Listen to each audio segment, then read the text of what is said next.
Hai hai, selamat datang di Cerita Neng Hera Channel. Channel ini akan senantiasa menemani waktu luang Anda dengan cerita-cerita yang menarik. Jadi jangan di skip ya, karena ceritanya akan semakin seru hingga akhir. Selamat mendengarkan. Assalamualaikum warahmatullahi wabarakatuh. Biasanya kalian mendengar kalimat pembuka tadi tanpa terlihat wajah. Ini adalah konsep baru dalam channel YouTube saya. Semoga kalian suka ya. Dan yang belum pernah lihat video-video saya sebelumnya, jangan lupa dicek ya. Baik, tanpa berlama-lama, kita langsung menuju ke ceritanya. Dan hari ini saya akan kembali menceritakan sebuah kisah horor yang dialami oleh satu keluarga.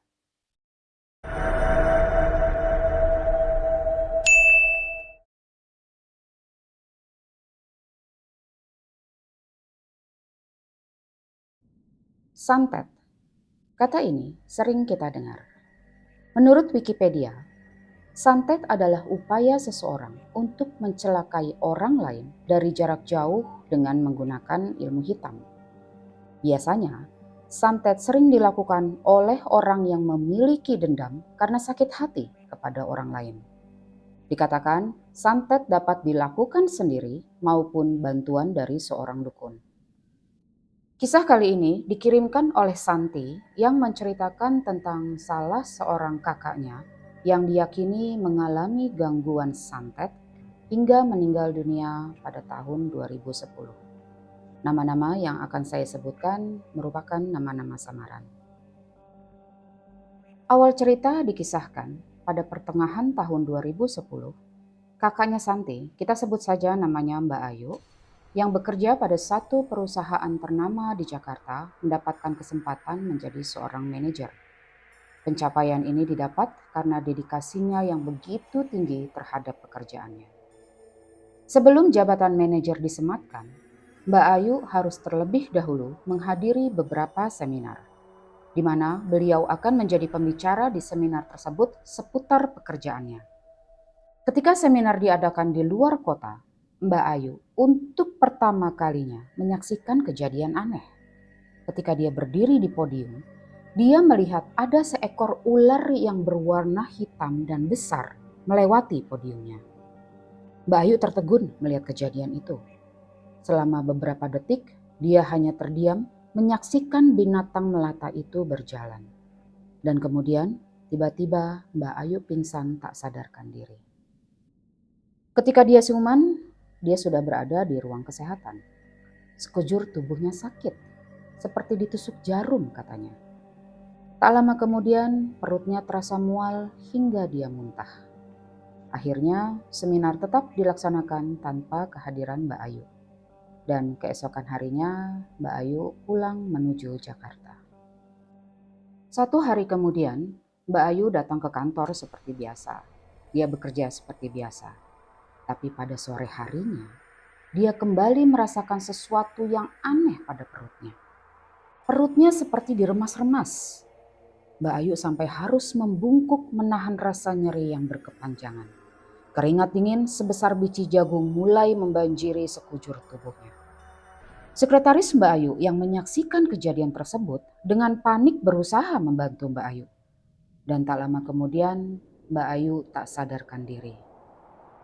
Dokter yang memeriksa kondisi Mbak Ayu dibuat bingung karena tidak ditemukan penyakit apapun. Di rumah sakit, Mbak Ayu mendapatkan perawatan secara keseluruhan. CT scan, ronsen, bahkan MRI dilakukan.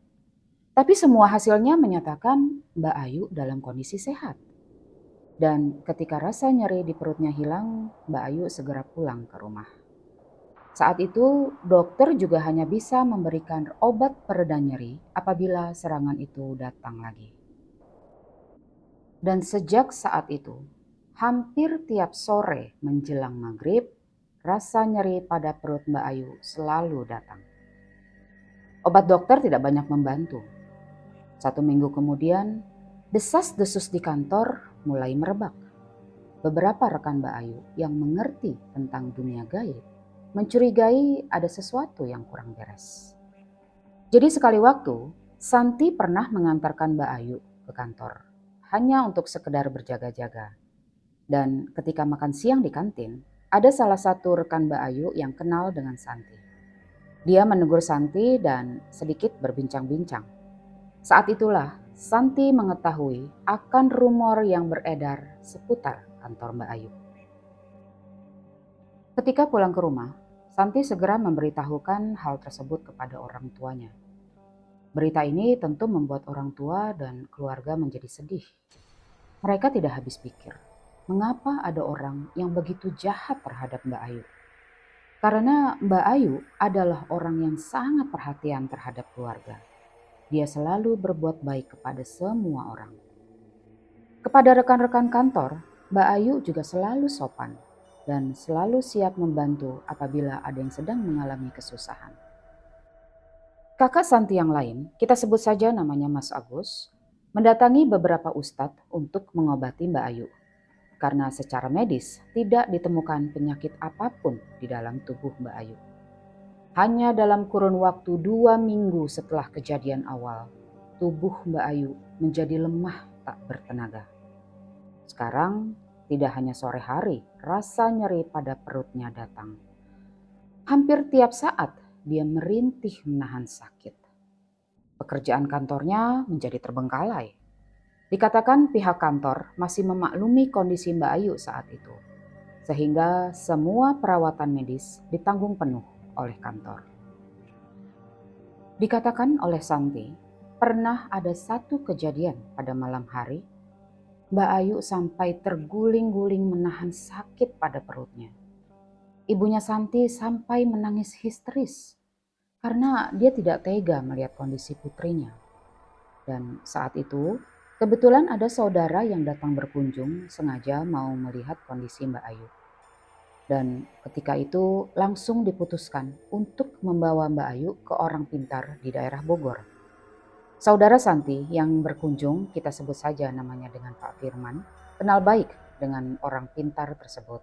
Dikatakan orang pintar ini sudah sering mengobati orang yang mengalami gangguan gaib. Ketika mereka menghubungi orang pintar itu, kita sebut saja namanya Ustadz Bakri, dia bersedia menolong. Dan mereka segera berangkat menuju Bogor. Tapi tidak disangka, perjalanan menuju Bogor disertai dengan kejadian-kejadian yang tidak masuk akal. Kejadian pertama adalah pintu pagar tiba-tiba tidak bisa dibuka. Hal ini tentu aneh buat mereka. Untuk membuka pintu pagar saja memerlukan waktu kira-kira 15 menit. Pagar besi itu sepertinya ada yang menahan, kata Santi. Yang biasanya dengan mudah bisa didorong dengan satu tangan. Malam itu perlu 3 orang tenaga laki-laki untuk mendorongnya. Tak henti-hentinya doa dipanjatkan untuk meminta pertolongan kepada Yang Maha Kuasa agar ikhtiar mereka dilancarkan. Kejadian kedua, di tengah perjalanan, mobil yang mereka kendarai tiba-tiba menjadi berat. Pak Firman sambil memejamkan mata segera melantunkan beberapa ayat yang ada di dalam Al-Quran. Dan ketika dia membuka matanya, dengan suara yang sedikit gemetar, dia mengajak yang lain untuk ikut berdoa. Karena dia melihat ada 3 sosok kuntilanak yang bergelantungan di samping mobil. Ketiga sosok makhluk gaib itu baru menghilang ketika mereka hampir tiba di rumah Ustadz Bakri.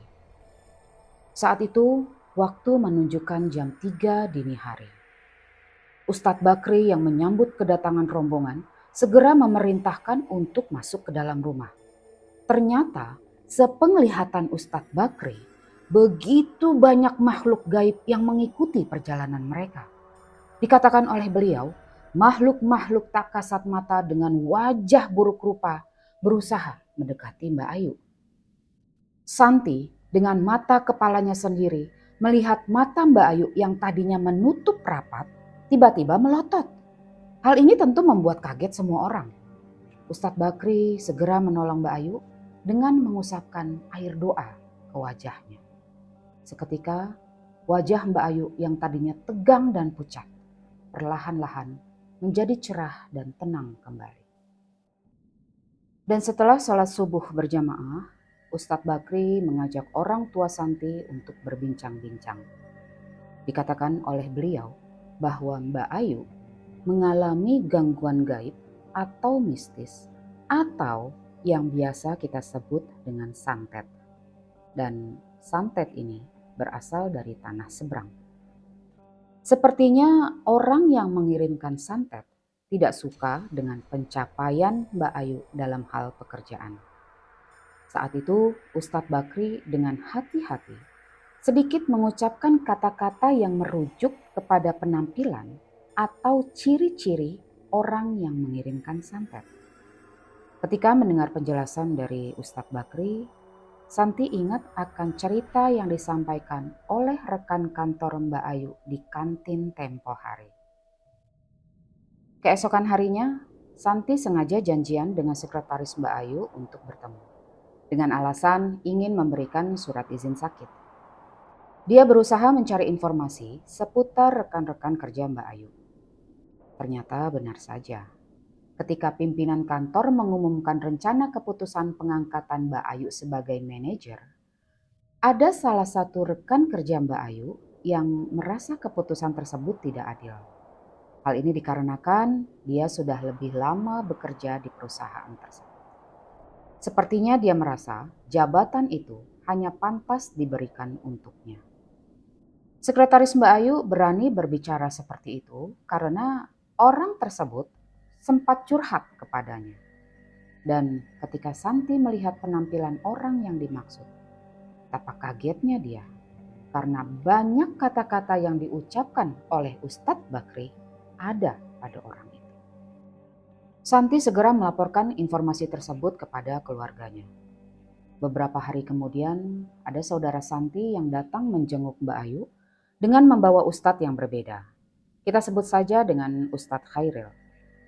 Ucapan Ustadz Khairil tidak jauh berbeda dengan Ustadz Bakri, dan kali ini ditegaskan bahwa santet yang dikirimkan begitu jahatnya, sehingga apabila dikembalikan kepada si pengirim akan berakibat fatal bagi keluarga Santi. Kondisi Mbak Ayu semakin memprihatinkan.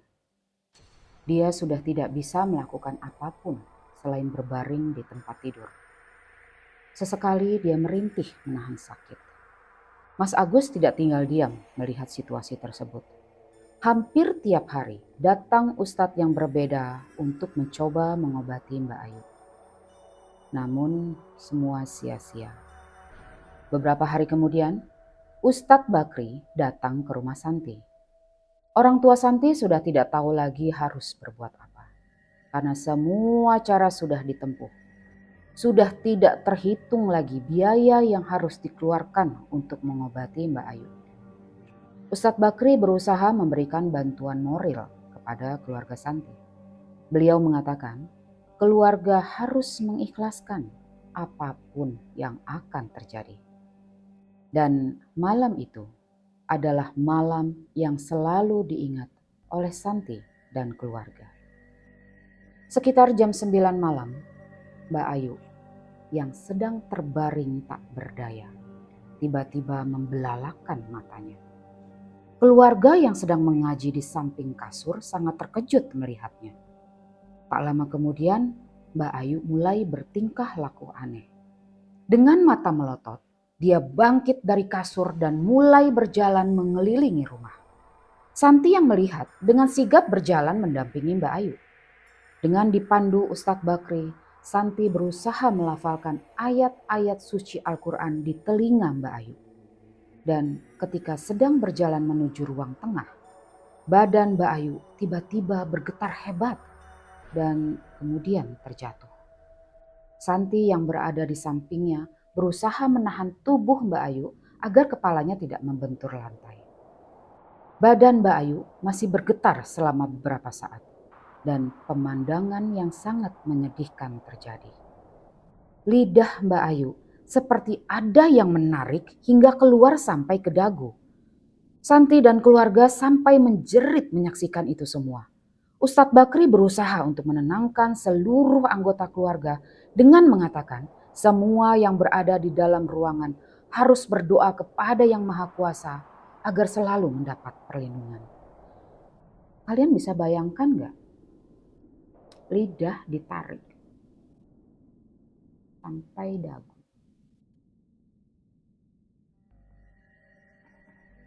Beberapa saat kemudian, Ustadz Bakri berhasil memasukkan kembali lidah Mbak Ayu. Tapi kondisi Mbak Ayu semakin buruk. Napas Mbak Ayu mulai tersengal-sengal. Kemudian dengan suara yang begitu lemah, dia mengatakan suatu kalimat. Putus, talinya putus. Putus, talinya putus. Berkali-kali kalimat itu dilontarkan. Sampai akhirnya Mbak Ayu menghembuskan nafas terakhirnya. Isak tangis keluarga Santi mengiringi kepergian Mbak Ayu. Ketika acara pemakaman dilaksanakan, rekan kerja yang dicurigai ikut datang menghadiri. Ustadz Bakri berusaha memberikan pengertian kepada keluarga untuk menahan diri agar tidak terjadi hal-hal yang tidak diinginkan. Tapi ada satu hal yang aneh. Ketika semua rekan kerja datang menghampiri jenazah Mbak Ayu, orang itu tidak ikut serta dengan alasan dia ada keperluan lain sehingga harus pulang lebih dulu. Santi menceritakan keluarganya memiliki rasa dendam pada orang itu, terutama Mas Agus. Dia sangat tidak rela adik kesayangannya mendapat perlakuan yang menurut dia sangat kejam dan tidak manusiawi. Berkali-kali Ustadz Bakri berusaha mengingatkan Mas Agus untuk merelakan itu semua. Tapi rasa dendam itu sepertinya semakin menancap kuat di hati Mas Agus. Sebulan setelah kepergian Mbak Ayu, tanpa sepengetahuan keluarga, ternyata Mas Agus telah mendatangi beberapa orang pintar untuk membalaskan dendamnya. Tapi yang disayangkan adalah Mas Agus sendiri sebenarnya tidak punya ilmu simpanan apapun untuk mengantisipasi resiko yang akan terjadi. Seperti yang pernah disampaikan oleh Ustadz Bakri dan Ustadz Khairil, bahwa ilmu santet yang dikirimkan untuk mendiang Mbak Ayu sedemikian jahatnya. Jadi apabila kita mengirimkan balik santet tersebut, kemungkinan besar akan berbalik ke diri kita sendiri. Dikatakan oleh Santi, kira-kira 1 minggu setelah Mas Agus datang ke orang pintar, tingkah lakunya mulai aneh. Dia seperti orang yang sedang dikejar-kejar oleh sesuatu. Dari bangun tidur hingga malam hari, dia selalu ketakutan. Sampai puncaknya adalah tengah malam, tiba-tiba dia terbangun sambil berteriak histeris. Mas Agus mengalami mimpi buruk. Badannya menggigil dan basah oleh keringat. Mereka semua memang masih tinggal dalam satu rumah, sehingga Santi melihat sendiri semua kejadian itu. Hingga azan subuh berkumandang, Mas Agus minta tolong pada Santi untuk terus menemaninya. Tidak hanya kelakuan Mas Agus yang aneh. Dikatakan oleh Santi, suasana rumah juga jadi ikut mencekam. Santi merasakan sendiri hal itu. Udara dalam rumah terasa dingin dan lembab. Santi mengatakan agak sulit diungkapkan dengan kata-kata. Tapi dia juga merasa di dalam rumah seperti ada sesuatu yang mengawasi tindak tanduknya. Orang tua Santi juga merasakan hal yang sama. Hampir tiap malam di loteng atas seperti ada orang yang sedang berjalan sambil menyeret sesuatu. Sehingga menimbulkan suara yang cukup mengganggu dan cukup menyeramkan. Karena tidak tahan dengan situasi tersebut, akhirnya orang tua Santi mencoba menghubungi Ustadz Bakri untuk meminta pertolongan. Beliau menyanggupi untuk menolong dengan syarat Mas Agus harus tinggal dengan beliau di Bogor selama 1 minggu. Anehnya, begitu Mas Agus menginap di Bogor semua gangguan di rumah Santi ikut menghilang. Sampai saat ini, Mas Agus tidak pernah menceritakan apa yang terjadi selama dia menginap di rumah Ustadz Bakri selama 1 minggu. Tapi yang jelas, perilaku Mas Agus berubah menjadi jauh lebih baik. Terima kasih banyak kepada Santi yang telah mengirimkan cerita ini. Semoga cerita ini bisa menjadi pelajaran buat kita semua. Dan untuk kalian yang telah mendengarkan, jangan lupa subscribe dan tekan tombol like. Assalamualaikum warahmatullahi wabarakatuh.